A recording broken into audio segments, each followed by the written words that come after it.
Quiero iniciar haciéndote una pregunta. Si comparáramos el 2020 con algo, ¿con qué lo compararíamos? En redes sociales de manera jocosa preguntaban si el 2020 fuese una materia de colegio, de universidad, ¿cuál sería? Algunas se me vinieron a la mente, pero prefiero no decirlas por respeto a quienes me enseñaron. También preguntaban que si el 2020 fuese una comida, ¿cuál sería? Pues ahí sí que no tengo problema de decir que lo podría comparar de manera negativa, obvio, con una chanfaina, porque no me gusta. Una comida hecha en base a vísceras. Y la sopa. Uy, también la sopa. Pero si fuera a comparar de manera seria el 2020 con algo, creo que lo haría con un horno del fundidor. En especial porque es en el horno donde los metales son purificados para llevarlos a su excelencia. Es ahí donde se les quita algo que se conoce como escoria. Escucha lo que dice Proverbios 25, verso 4. Quita las escorias de la plata y saldrá alhaja al fundidor. Por eso es que quiero comparar el 2020 con el horno del fundidor, porque sirve para quitar la escoria.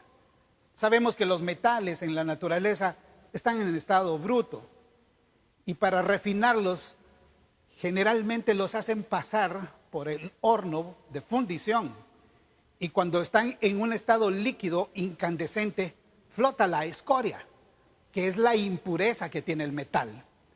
Por ejemplo, la plata debe de ser sometida entre 900 a 1000 grados Celsius para que la escoria salga a la luz y sea retirada por el fundidor.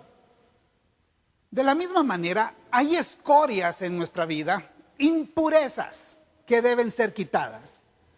Y la mejor manera que Dios puede utilizar es hacernos pasar por el horno del fundidor. En Isaías 48:10, Dios le dice a Israel: he aquí te he purificado, y no como a plata, te he escogido en horno de aflicción. Horno de aflicción. Y es que eso son las necesidades, los problemas, las dificultades. Las aflicciones es el horno de Dios para purificarnos. Y si el 2020, con la enfermedad del COVID-19, con la pérdida de seres que amamos, con la pérdida de trabajo, con la necesidad económica que se tiene y otras muchas cosas sumadas a esto, son justamente el horno de aflicción, entonces debemos ir identificando las escorias que Dios quiere quitemos de nuestra vida. También Pedro nos dice en su primera carta, capítulo 1, versículos 6 y 7, que debemos ser afligidos en diversas pruebas para que, sometida a prueba nuestra fe, mucho más preciosa que el oro, el cual aunque es perecedero, se prueba con fuego, sea hallada en alabanza, gloria y honra cuando sea manifestado nuestro Señor Jesucristo. Dios nos somete a diversas pruebas, eso es innegable, pero es porque Él quiere llevar nuestra fe a un estadio superior, para que cuando Cristo venga, Dios aplauda de nosotros justamente la calidad de esa fe. Y sabes, la escoria que debemos quitar de nuestra vida son, por ejemplo, las actitudes nocivas. Manipulación para el caso. Cuando buscamos manejar a las personas a través del chantaje emocional. El pesimismo es otra conducta, otra manera de ser que debemos quitar de nosotros. Porque si todo el tiempo estamos viendo desfavorables las cosas, entonces eso nos hace caer en otra actitud mucho peor, el negativismo, el que todo es malo. Y cuando somos muy pesimistas y negativos, solemos también volvernos agresivos, tratar a las personas de una manera ofensiva. Es una actitud, una escoria que deberíamos quitar.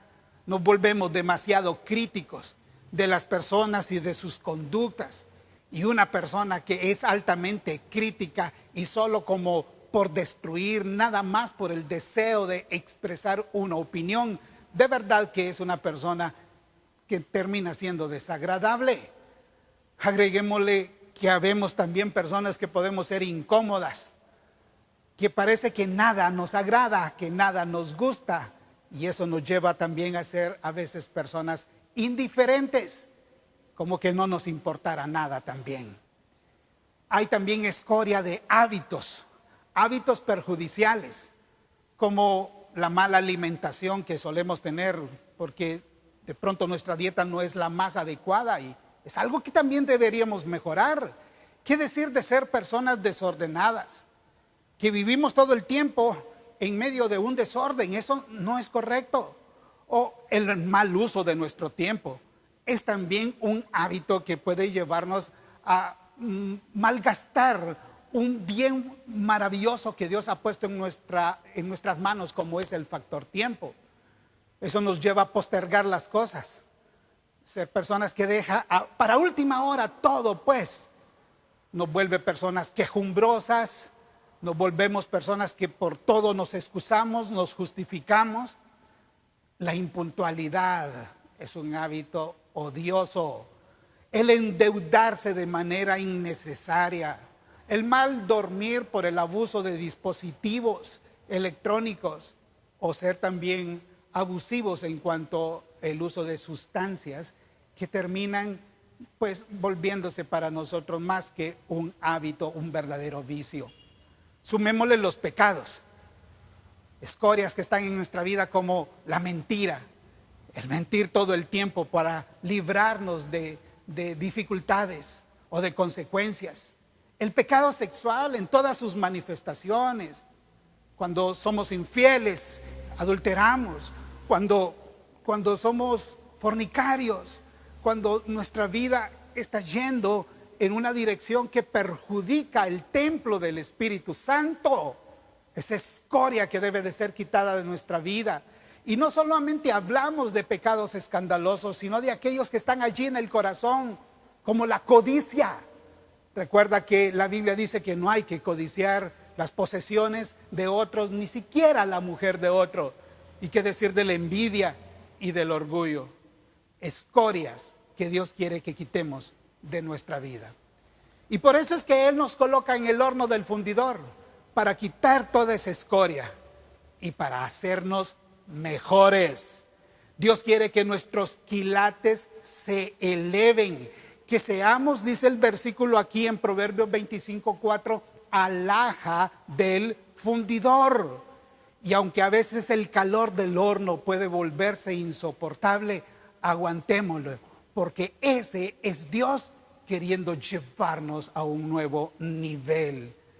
Dice la palabra del Señor en Filipenses de que Dios perfeccionará la obra que ha iniciado en nosotros, y para perfeccionarla nos somete al horno de fundición.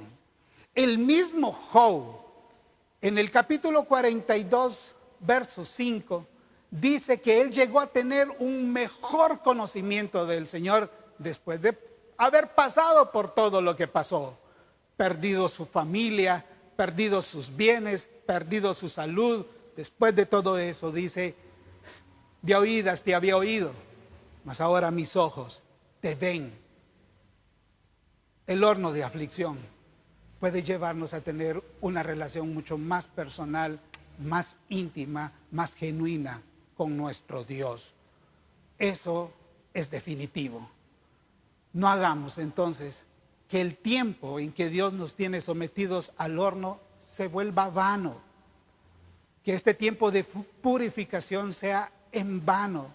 Qué triste sería que después de sufrir el 2020 con todas las cosas que ha traído, nosotros seamos todavía los mismos de antes.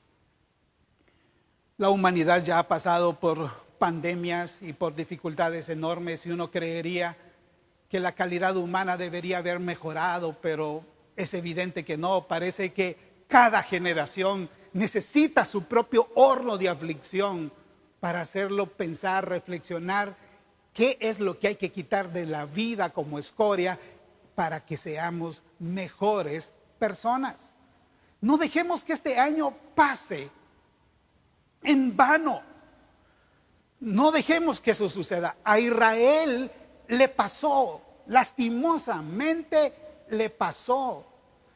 Nos dice la palabra del Señor en Jeremías, en el capítulo 6, en el versículo 28, que por ser rebeldes y por ser porfiados, ellos desaprovecharon el horno de fundición. No seamos rebeldes ni porfiados nosotros. Recuerda que un rebelde es una persona difícil de educar, una persona difícil de controlar y de dirigir porque no le gusta obedecer lo que se le manda. Y si Dios en su palabra nos dice qué debemos ser, no seamos rebeldes. Dejémonos educar por Él a través de su palabra, a través de las personas que buscan nuestro bien, a través del horno de la aflicción. Ni mucho menos seamos porfiados como lo fue Israel lastimosamente. Una persona porfiada es el obstinado, aquel que persiste en sus opiniones, conductas y posiciones, aun cuando esté equivocado y no acepta corrección y se mantiene ahí, terco, lastimosamente para lo malo. No seamos rebeldes ni porfiados. El profeta Jeremías agrega en el versículo 29 que lastimosamente se quemó el fuelle, que es ese instrumento para soplar el horno, para que el calor sea más. Se quemó el fuelle, dice, por el fuego se ha consumido el plomo. En vano fundió el fundidor, pues la escoria no se ha arrancado. Plata desechada los llamarán, porque Jehová los desechó. En vano, dice el escritor Jeremías, se fundió la plata porque la escoria no fue quitada. Si lastimosamente a Israel le pasó eso, que no nos pase a nosotros. Yo te exhorto que no nos pase a nosotros. Este es un momento para reflexionar de manera personal. Si al menos la humanidad no cambia después de eso, tú y yo deberíamos de aprovechar el horno para quitar la escoria. Yo creo que todos hemos identificado en el calor de este horno llamado 2020 la escoria que debe de ser quitada de nuestra vida. Quitémosla para que no sea en vano este tiempo, para que tampoco nosotros seamos desechados, como dice la palabra aquí. El horno de la aflicción no es bonito, el calor no es agradable, pero Dios cumple sus propósitos y en horno de aflicción nos ha puesto para elevar nuestro quilataje, para que seamos mejores. Y yo sé que en el nombre de Cristo Jesús, tú y yo seremos mejores para su honra y para su gloria. Señor, aunque no nos gusta, gracias por el horno en que nos has colocado para mostrarnos qué es la escoria que debe de ser quitada de nuestra vida. Quítala, por favor, y ayúdanos a nosotros más bien a quitarla, para que Dios eterno no sea en vano que el fundidor que tú nos hayas colocado en el horno de fundición. Padre, en el nombre de Cristo Jesús, queremos ser alhaja en las manos del fundidor. Queremos ser cada día mejores para ti. Y en el nombre de Cristo, te pedimos nos ayudes a aprovechar lo que ha sido el horno del 2020. En el nombre de Cristo, amén. Y en el nombre de Cristo Jesús, gracias por su atención. Dios le bendiga, Dios le guarde.